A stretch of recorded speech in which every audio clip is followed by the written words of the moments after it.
Voltando ao nosso curso de introdução à programação com Python, né? Vamos voltar aqui no exercício que para obter as soluções de equação do segundo grau, obter as raízes. E nessa segunda parte nós vamos implementar o if, né?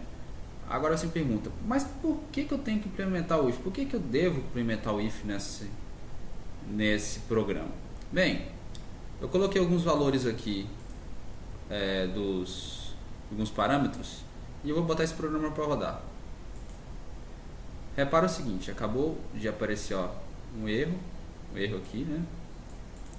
E esse erro está indicando essa expressão aqui, que é a primeira aqui, e é bem o seguinte, esse erro ele está dando porque dentro dessa expressão, que dentro da raiz quadrada, b ao quadrado menos 4ac, que a gente aprende no ensino médio, que isso é ensino médio, ensino fundamental, que isso é o delta da fórmula de Bhaskara. Então, quando o delta é negativo, aparece esse erro aqui, né? O que significa esse erro? Significa que não existem os números reais. Então, essas raízes x1 e x2 não é possível obter porque elas não estão nos números reais, elas não são números reais.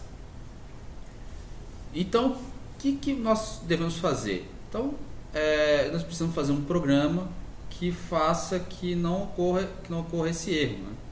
Porque vamos supor que você queira colocar isso, criar um aplicativo e aí aparece um erro ou dá algum bug ali porque você não cuidou dessa questão da raiz quadrada negativa. Porque o que a gente está trabalhando é com números reais, não com números imaginários, que são os números complexos, certo?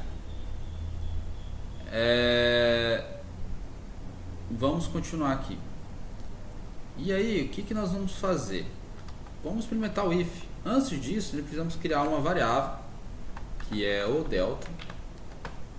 Essa variável é o que está dentro aqui, né? Vamos colocar ela aqui para fora. E até é interessante colocar ela para fora, porque repara, quando o programa vai rodando aqui, ele vai fazendo duas contas iguais. Vai pegar ela, vai fazer tudo essa conta aqui, né? Fazer essa exponenciação, duas multiplicações, e aqui logo aqui embaixo, na linha de baixo, vai fazer a mesma coisa. Isso não é uma coisa interessante de se fazer, principalmente se a gente tem um programa que requer muito tempo de execução. Nesse caso aqui não faz muita diferença fazer duas multiplicações iguais aqui, mas a gente tem que acostumar a fazer esse tipo de coisa, que é criar uma função, uma variável com essa expressão e só colocar a expressão aqui dentro, delta. Aí ela faz a conta só uma vez, então ela vai efetuar a conta só uma vez e vai utilizar esse valor que é em formato dessa variável delta aqui dentro, certo? Delta, beleza, já ajudou bastante. Eu poderia ter colocado essa raiz quadrada aqui fora também, porque ela é igual aqui, e poderia colocar essa multiplicação aqui fora, que é outra variável. Sim, poderia, certo? Então vocês podem fazer isso também. Vamos continuar. Agora vamos colocar o if, né? Vamos pegar o if de outro programa que nós fizemos, né? Não lembro como é que faz. Então você volta lá e faz. Ctrl V. O que nós vamos fazer? Estou fazendo aqui, mas eu não disse o que eu ia fazer. Eu queria usar a seguinte forma. Se o delta for maior ou igual a zero, então ele vai entrar aqui dentro, certo? Ele vai entrar, repara, tem que ver se a indentação está correta, que é espaço contábil. Tá assim, mas para não ter problema, porque isso é importante. Se eu não colocar aqui, colocar um pouquinho, um espaçozinho aqui e tal para trás, vai apresentar erro e você pode estar o programa, se está perfeito, mas você acha que até está alinhado aqui, mas você não vê, mas vai ter erro. Beleza? Então ele vai entrar aqui dentro. Então o if é todo isso aqui, toda essa parte aqui, porque nós demos um espaço, né? Que nós chamamos de indentação. Aí lembra o seguinte, que que o delta raiz de zero é zero, então tá certo. Então o delta pode ser zero. Quando o delta é zero, nós temos vai obter as raízes x1 e x2 vai ser o mesmo valor, vai ter o que ele chama de raiz dupla, né? Na matemática a gente chama de raiz dupla, vai ter o mesmo valor. Vamos continuar. Se o delta for igual a zero, vai entrar aqui dentro daí. Se não, a gente vai... Bem, se não, o que nós vamos fazer? Vamos colocar uma mensagem para o usuário, né? Para ele saber o que aconteceu. Vou colocar um print.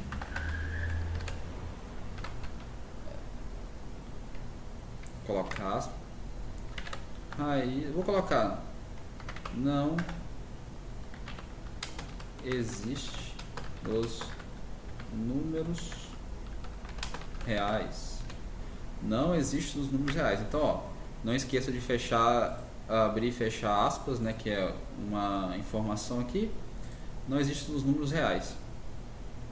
Então ele vai entrar o programa, se for maior ou igual a zero aqui dentro do delta, ele vai entrar aqui. Se não, ele vai fazer isso aqui. Eu poderia colocar um if aqui?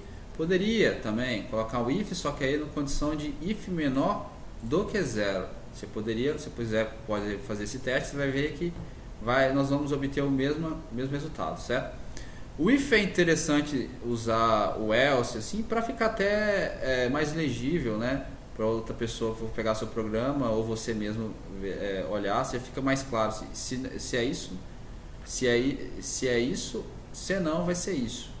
Então, e também às vezes para não ficar entrando, às vezes, por exemplo, você quer fazer um programa e não ficar entrando vários ifs, você colocar um programa com vários ifs. Aí você usa essa condição aqui, porque se não for isso, vai ser aquilo. Então,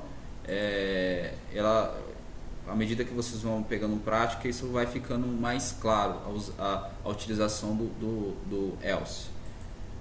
Beleza, vamos colocar para rodar aqui. Ele vai aparecer essa mensagem porque esses parâmetros aqui vai gerar uma função que não tem raízes reais. Não existem os números reais.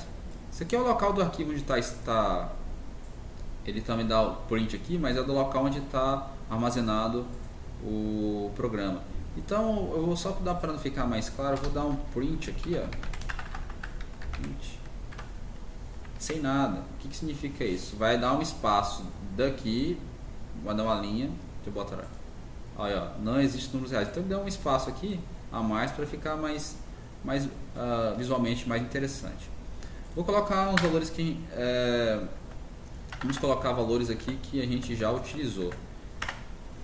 Mas primeiro, lembra que eu falei para vocês que, vamos supor que você queira criar um aplicativo ou você quer fazer esse programa para você mesmo, ficar obtendo aí os valores das raízes, né? Então você pode fazer várias. Você utiliza isso com frequência, então você quer fazer meio que uma calculadora para isso, né? Um programa para isso.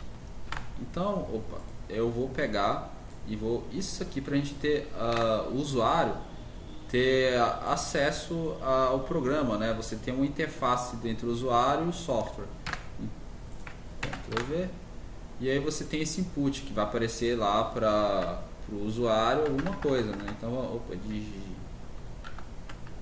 digite o valor do parâmetro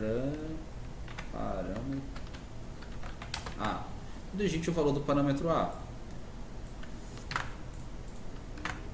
Digite o valor do parâmetro B.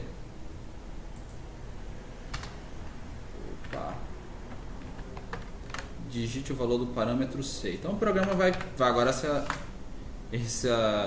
é possível agora essa conversa entre a pessoa e o programa. Então vamos lá. Digite o valor do parâmetro A. Vou colocar 3. Pode ser, depois eu penso. 8 e menos 8 pode ser. Então aqui eu obtive os valores dos parâmetros. Eu vou fazer uma coisa para ficar mais interessante, mais bonitinho. Eu vou colocar isso aqui também para dar aquele espaço.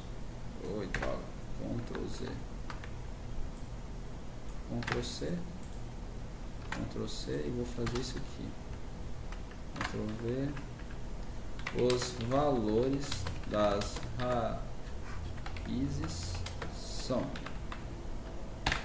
Então vai nos dar essa informação, também vai dar um espaço, vai ficar bem organizado agora. Uma outra coisa importante, repara isso aqui, floats, que significa isso? Significa o tipo float, significa que nós podemos inserir aqui dentro do programa, em vez de a gente trabalhar com números inteiros, poderemos fazer, vou até botar para rodar, poderemos fazer, por exemplo, 3.5 menos 4.99999 e 10. Por quê? Porque lembra que a gente está trabalhando com números inteiros, agora podemos utilizar números que chama racionais, né? Racionais? Com vírgula, exatamente. Que tem um ponto aqui e que a gente chama de números, popularmente dizendo, números quebrados, né? Vamos colocar isso para funcionar agora aqui. Apertar um Enter aqui.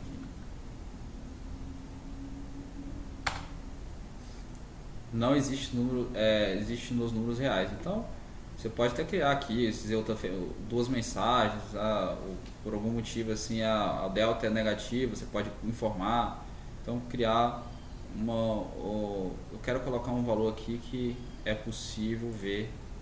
Peraí, menos 8, 3.5, 10. Aí, agora a gente verificou que os valores tá bonitinho aqui, os valores da raiz são, aí você dá aqui certinho. Repara uma outra coisa importante, vou botar para rodar. Se eu colocar aqui, por exemplo, 3,5, erro. Está dizendo assim, converter um string, não posso converter um string para float. 3.5.